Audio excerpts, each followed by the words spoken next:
मी आज तुमच्यासोबत नेता म्हणून नाही, भाऊ म्हणून आलेलो आहे। सावित्रीबाई फुले यांची जयंती आहे, त्यात हे आंदोलन तुम्ही मुंबईत आणलं आहे। तुम्ही सावित्रीच्या लेकी आहात। क्रांतिज्योतीची ज्योत तुमच्यात तेवते की नाही? असंख्य ज्योती जेव्हा पेटतात तेव्हा निर्माण होणारी मशाल सत्ता पालटून टाकते, एवढी ताकद आहे। हा तुमचा हात सरकारच्या कानाखाली आपटल्यावर केवढा आवाज होईल। मुख्यमंत्री असताना मी काही करू शकलो नाही असं सांगितलं, मग मी कसं येऊ या आंदोलनाला? त्यावेळी हे सगळे म्हणाले, तेव्हा राज्य कोरोनाचा सामना करत होते।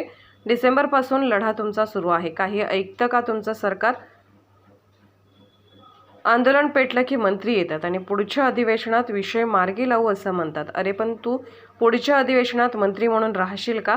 तुझं सगळं दिल्लीतून चालतं। सरकार पाडलं नसतं तर आज तुम्हाला आंदोलनाला यावं लागलं नसतं। आजही अनेक बालक कुपोषणात आहेत। गुडगुडीत मंत्र्यांचे फोटो आपण जाहिरातीवर पाहतोय। हे खेकडे खाऊन गुटगुटीत झालेले मंत्री आहे। ही तुमची सगळी भारत घडवणारी पिढी तुमच्याकडून घडते।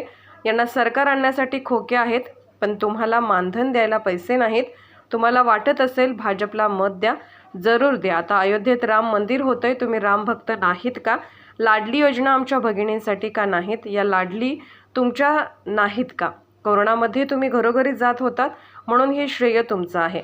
आशा वर्कर्स सुद्धा तुमच्या लढ्यात उतरणार आहेत। शिवसैनिकांना सुद्धा सांगतो, या माता बहिणी सोबत राहा आणि या लढ्यात पाठिंबा द्या।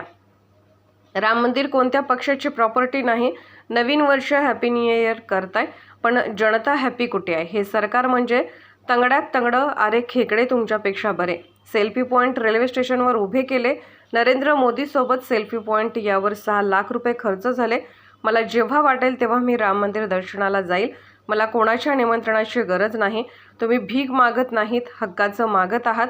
तुम्ही नोकरी करत नाही तर राज्याचं बळकटीकरण तुम्ही करत आहात। तुम्हाला देणं म्हणजे कोणी उपकार करत नाही। या संपूर्ण लढ्यात मी आणि सहकारी आलो आहोत। नेतृत्व तुम्ही करायचं आहे, त्यात फूट पडू देणार नाही। हक्काने बोलवा, तुमचा भाऊ तुमच्या सोबत आहे। हे सरकार पडायच्या आत तुमच्या मागण्या मान्य होतील, नाहीतर आमचं सरकार आल्यावर तर मागण्या पूर्ण होतीलच। काय झालं की कोरोनाचं संकट टळलं आणि जरा कुठे कामाला सुरुवात करतो तेवढ्यात माझ्या ऑपरेशनचं कटलं दिलं। त्यातनं जरा कुठे उभं राहतोय तेवढे खाली गद्दारी करून आपलं सरकारच पाडलं। पण सरकार पाडलं नसतं तर तुम्हाला आज आंदोलनासाठी इकडे यावं लागलं नसतं। हा माझा तुम्हाला दिलेला शब्द आहे। अजूनही तुमची ताकद जी आहे ना, तुमची सेवा ही ज्यांना कळत नाही ते कृतज्ञ लोक आहेत। अगदी नवजात अभ्रका असो, शिशु असो, 6 वर्षापर्यंतच्या जवळपास 3 लाख बालकं आहेत ज्यांना पोषक आहार मिळत नाही। आता नुसतं जाहिराती बघायच्या, गुटगुटीत मंत्र्यांचे फोटो बघायचे आणि सुदृढ भारत। गुटगुटीत मंत्री म्हणजे भारत सुदृढ नाही, महाराष्ट्र सुदृढ नाही। आरोग्यमंत्री सुदृढ असतील खेकडे खाऊन, पण खरा जो भारत आहे त्याला सुदृढ करण्याचं काम तुम्ही करता। कुपोषित बालकं असतील आणि काही ठिकाणी खरोखर कुपोषित माता सुद्धा आहेत। मला माहिती आहे कुपोषित माता सुद्धा आहेत, कुपोषित महिला आहेत। काही गर्भवती महिला, त्यांची आरोग्याची तपासणी तुम्ही करता। अगदी ज्याला धनुर्वातीची लस असेल, इतर काही लस असेल, कशाला? ग्रामीण भागामध्ये आयुष्याचा पहिला स्त्री गणित सुद्धा तुमच्या अंगणवाडीच्या शाळेमध्ये होतो ना।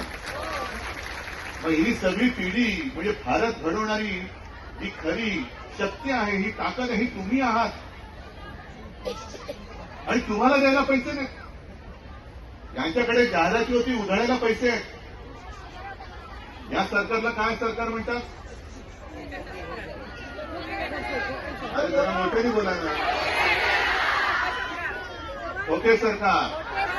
याला सरकार आणण्यासाठी खोके आहेत, पण माझ्या अंगणवाडी आणि आशाताईंच्या मेहनतीला, त्यांच्या हक्काचे पैसे द्यायला, मानधन द्यायला पैसे नाहीत। हे सरकार तुमचं आहे। मी माझी जाहिरातबाजी करायला आलो नाही। आता तुम्ही पाटील साहेब जे म्हणालात की यावेळेला भाजपला मत द्यायचं नाही, हा तुम्हाला योग्य वाटत असेल तर जरूर द्या। या टाळ्या मी माझ्या भाषणासाठी नाही वाजवून घेतल्या, तर तुमच्या हातात काय ताकद आहे। जे हात जनतेची सेवा करतात, म्हणजे मी तर म्हणेन तुम्ही देशाची सेवा करता, ते सेवा करणारे हात जर एकमेकावरती आपटले तर आवाज एवढा येतो। सरकारच्या कानाखाली आपटलं तर केवढ्या मोठा येईल.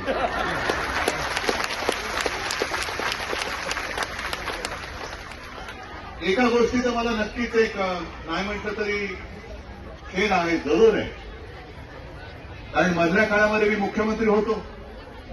काल पाटील साहेब आले, रानडे साहेब आले, त्यांनी मला आजचं आमंत्रण दिलं आणि मी त्यांना प्रश्न केला, मी काय म्हणून येऊ तुमच्याकडे? मी मुख्यमंत्री होतो ना, पण मुख्यमंत्री असताना मी काही करू शकलो नाही. मग त्यांनी मला सांगितलं की उद्धवजी, तुमच्या बाबतचा प्रश्न आमच्या कोणाच्याही मनात नाही, कारण तुम्ही ज्या काळात मुख्यमंत्री होता त्या काळात पूर्ण जग कोरोनाच्या संकटाचा सामना करत होता आणि हा सामना माझं नाव पहिल्या 5 मुख्यमंत्र्यात येत होतं. हे माझं नाव नव्हतं, हे तुमचं सगळ्यांचं नाव होतं. कारण मेहनत तुम्ही करत होता. घराघरामध्ये जाऊन कोरोनाचा रुग्ण शोधणं, त्याला औषध पाणी देणं, त्याची हवाली पुसणं, हे सगळं तुम्ही करत होता. आणि आज सुद्धा डिसेंबर पासून तुमचा हा लढा सुरू आहे. ऐकतंय सरकार? म्हणजे आता काही 2-3 प्रश्न पाटील सर तुम्ही बोलत तेच मी घेतोय. त्यांनी विचारलं, नवरा ऐकतो का? अरे हो की नाही? मी त्यांना तेच म्हटलं, नवरा म्हणजे काय सरकार आहे ना ऐकायला? नवरा ऐकतो तर सरकार का नाही ऐकत? कारण आपण अजूनही एक थोडीशी करुणा, दयाबुद्धी तुमच्या मनामध्ये. प्रत्येक वेळेला आंदोलन पेटलं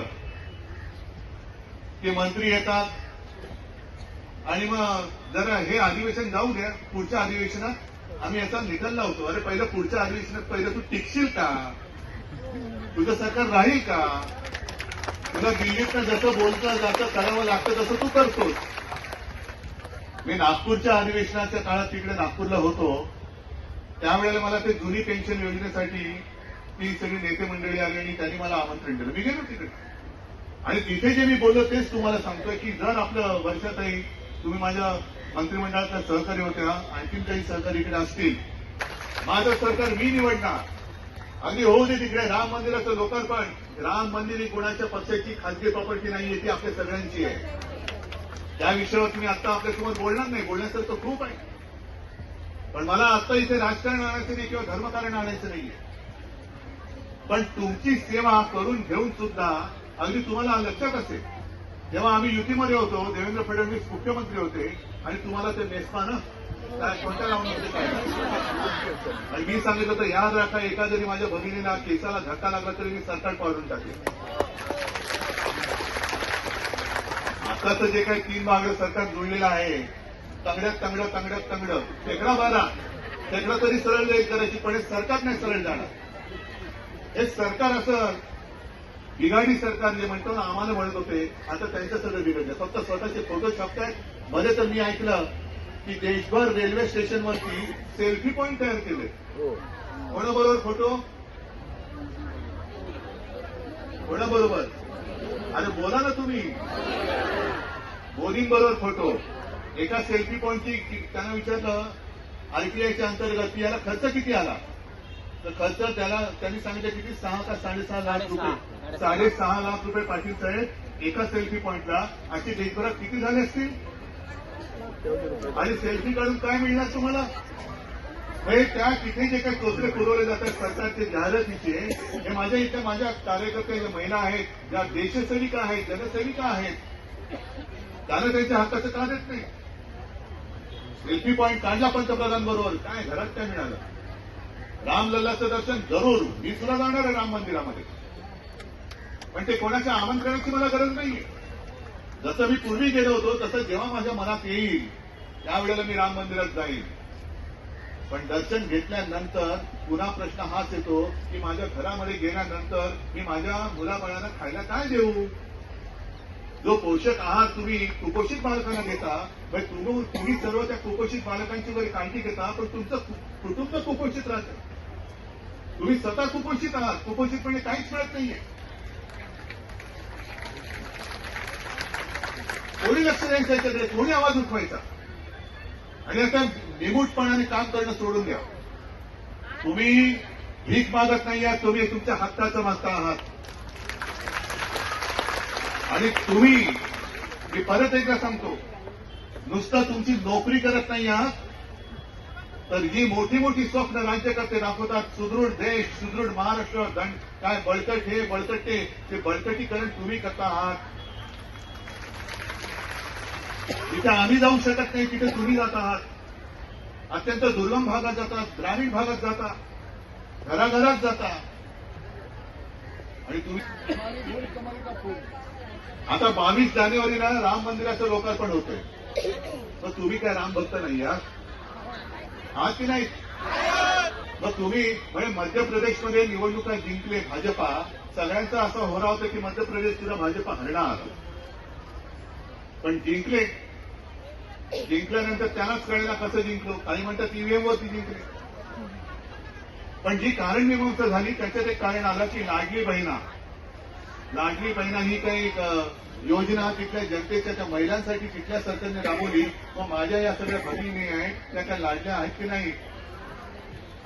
या राम भक्त आहेत की नाही? या हिंदू आहेत की नाही? हिंदू असतील, मुसलमान असतील, काही असतील, पण आज माझ्या जो म्हणतो ना आपण तळागाळातला महाराष्ट्र तिथपर्यंत कोण जातं? करोनामध्ये मी तुम्हाला जे सांगितलं ना, नाव माझं झालं, पण त्या नावाचं खरं श्रेय हे तुमचं आहे, कारण तुम्ही घरोघरी जात होतात. याची मला जाणीव आहे. आणि म्हणून मी फार काही करू शकलो नसलो तरी देखील तुम्ही आता म्हणाला की विसरून पण गेलो होतो की न थांबता तुमचं मानधन वेळेवर मिळालंच पाहिजे, हा आपल्या वर्षातील मंत्रिमंडळातला एक निर्णय होता. आणि जर सरकार गेलं नसतं तर मी तुम्हाला सांगतो की तुमची जे काय प्रश्न आहेत, ग्रॅच्युइटी असेल, आता तुम्ही विचारलं की वृद्धापकाळी खायचं काय, जगायचं कसं, अरे जिथे लहान मुलांच्या श्री गणेशात पहिल्या गिरवणारे तुम्हाला तुमच्या वृद्धापकाळाची चिंता व्यक्त करावी लागते. मग कोणाचं सरकार आहे, कोणासाठी चाललेलं आहे आणि कोणतं सरकार आपण आपल्या बोलक्यावरती बसवतोय, हा सुद्धा एक विचार तुम्ही केवळ तुमच्या घरात नाही, आजूबाजूच्या घरात सुद्धा तुम्हाला द्यायला पाहिजे. आजूबाजूच्या घरात द्यायला पाहिजे. तुम्ही लढायला उतरलेला आहात. आणखी काही दिवसांनी आशा वर्कर्स, आशा ताई त्या सुद्धा येणार आहेत तुमच्यासोबत. गावागावात मी सर्व माझ्या शिवसेनेच्या पदाधिकाऱ्यांना आज सांगतोय चॅनलच्या माध्यमातून की ह्या सर्व आपल्या ज्या काही माता भगिनी आहेत त्यांच्यासोबत पाठी नाही, यांच्यासोबत लढ्यामध्ये उतरा आणि यांच्या न्याय हक्क मिळून देईपर्यंत शांत बसू नका. एक वर्ष आहे, नवीन वर्षाच्या शुभेच्छा द्यायच्यात ना. एक प्रथा पडलेली आहे, हॅपी न्यू इयर. मग काही हॅपी दत्त जयंती, हॅपी कोजागिरी पौर्णिमा, हॅपी हे हॅपी ते, काय हॅपीनेस आहे कुठे? गेल्या डिसेंबरमध्ये जो लढा सुरू झाला, नवीन वर्ष उजाडलं, 30 दिवस संपला, तरी सुद्धा तोच विषय जर डिसेंबरपासून आज आणि त्याच्या आधीपासून चालत येणार असेल तर नुसत्या नववर्षाच्या कोरड्या शुभेच्छा देऊन काय उपयोग होणार आहे? पाटील साहेब, व्यासपीठावरील सर्व मान्यवर आणि जमलेल्या माझ्या थोड्याशा बांधवांना आणि प्रचंड साऱ्या भगिनी, मी आज तुमच्या समोर तुमच्या सोबत नेता म्हणून नाही, तुमचा भाऊ म्हणून आलेलो आहे.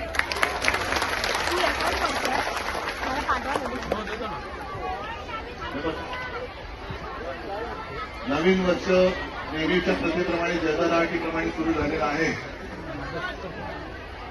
विशेष म्हणजे आज क्रांतीज्योती सावित्रीबाईंची जयंती आणि त्या निमित्ताने पाटील साहेब तुम्ही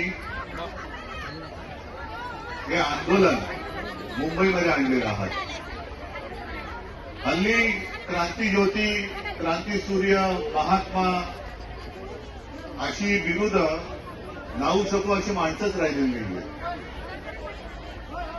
आणि तुम्ही पाटील साहेब उल्लेख केला की सावित्रीच्या लेकी, जरूर तुम्ही सर्व सावित्रीच्या लेकी आहातच, पण ज्या सावित्रीबाईंचा उल्लेख आपण क्रांतीज्योती करतो त्यांच्या ज्योती तुमच्यामध्ये तेवतात की नाही हा महत्वाचा प्रश्न आहे.